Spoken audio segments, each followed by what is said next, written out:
welcome to Bristol Reptile Emporium's YouTube channel. I'm Gail. And I'm Michelle. And today we are going to carry out a general health check. We're going to be looking at a couple of different groups of animals. So today we're going to look at lizards and snakes. Hope you enjoy.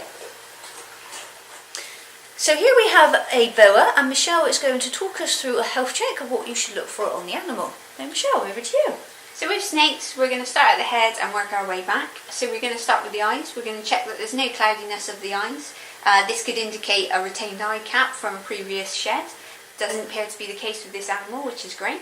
We're also then going to check the nasal cavity and make sure that there's no retained shed again. This could give us a false indication of a possible respiratory infection. So from there, we're then going to check the mouth of the snake. We want it to sit flush, and we don't want there to be any gaping, which is where the snake holds the mouth slightly open.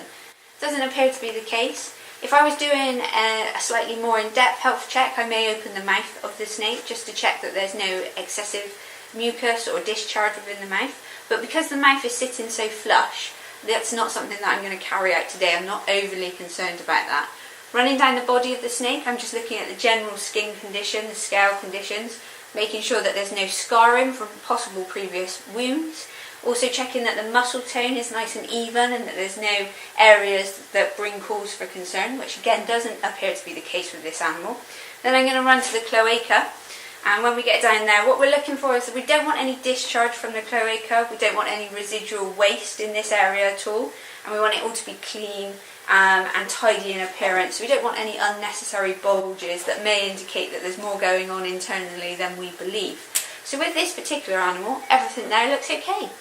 That's great. And what do you do if you do come across any of these issues? So if it's something that is classable as first aid treatment, we would go about treating that ourselves. So that may be something like an open wound where it's a graze or very minor. We might have a go at just using some Reptile safe iodine and cleaning an area. Or residual skin from a shed, we might hydrate it with a bath and try and remove that skin ourselves. If it was anything more than that, then we would be looking at taking the animal directly to a vet.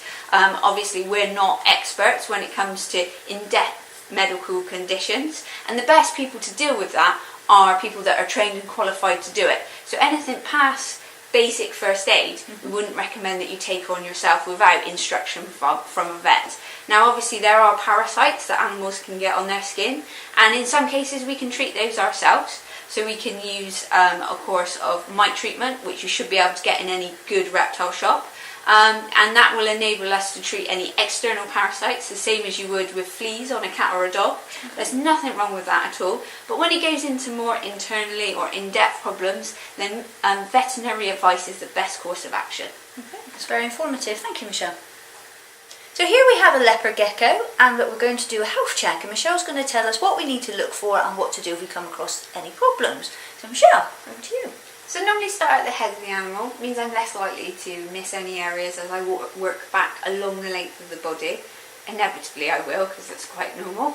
Okay, so I'm going to start at the nose and mouth. So we don't want any discharge from the nose or mouth. We also want the mouth to sit flush in place, and we don't want any gaping. So we don't want the animal holding the mouth open or at a slightly funny angle or anything to look amiss. So as you can see here by this leopard gecko, it all sits in nice and flushly. We'll also check the eyes. Again, we don't want any discharge or any discoloration or cloudiness within the eyes. So that should look nice and clear as they do. And then just behind the eyes, a little bit further back on the face, we've got the openings for the ear cavity on each side. And we're going to check those, make sure again there's no retained shed from a previous shed. So as we move back along the body, a leopard gecko that's carrying a higher amount of weight will sometimes have bulges or little pouches of what look like fluid or fat sat just behind the front legs. So this would indicate that they're heavy on their body mass. So this particular animal doesn't have those, so he's about where he should be. We wouldn't want him to carry any more weight than what he currently is. So something that's quite common with animals in captivity is they can be a little bit on the heavy side.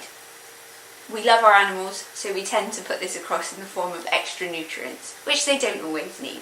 So running back along the length of the leopard gecko, we can see that the skin's nice and even, there's no damage to any of the skin, which is fabulous, and the toes haven't got any residual shed and there's no stuck shed to any of the toes, which is quite common with leopard geckos. It can cause a problem and work like a tourniquet and actually lead to the toes coming away from the foot. So in this case they're all clear, which looks great. And then we're going to run back along the main part of the body to the tail. So in the case of leopard geckos, they can lose their tail and they can be regenerated. This leopard gecko has its original tail that it hatched with, so this isn't a regenerated tail. Looks nice and plump and is in generally good condition. Now if the leopard gecko will play ball, we'll flip him over and just check his cloaca. And we're just checking that there's no discharge from the cloaca and that everything looks nice and clean. There's no prolapses, which is where part of the internal organs can sit outside the body when the muscles become weak or damaged. And that doesn't appear to be the case with this individual animal. So overall, for a basic health check, this particular leopard gecko is looking quite good. Hey, that's great. He looks really good. And what would you do if you did come across any of these issues? So depending on what type of issue we come across will affect the course of action that we would take. So if it was something like retained shed, we may provide a warm bath and work to remove the shed.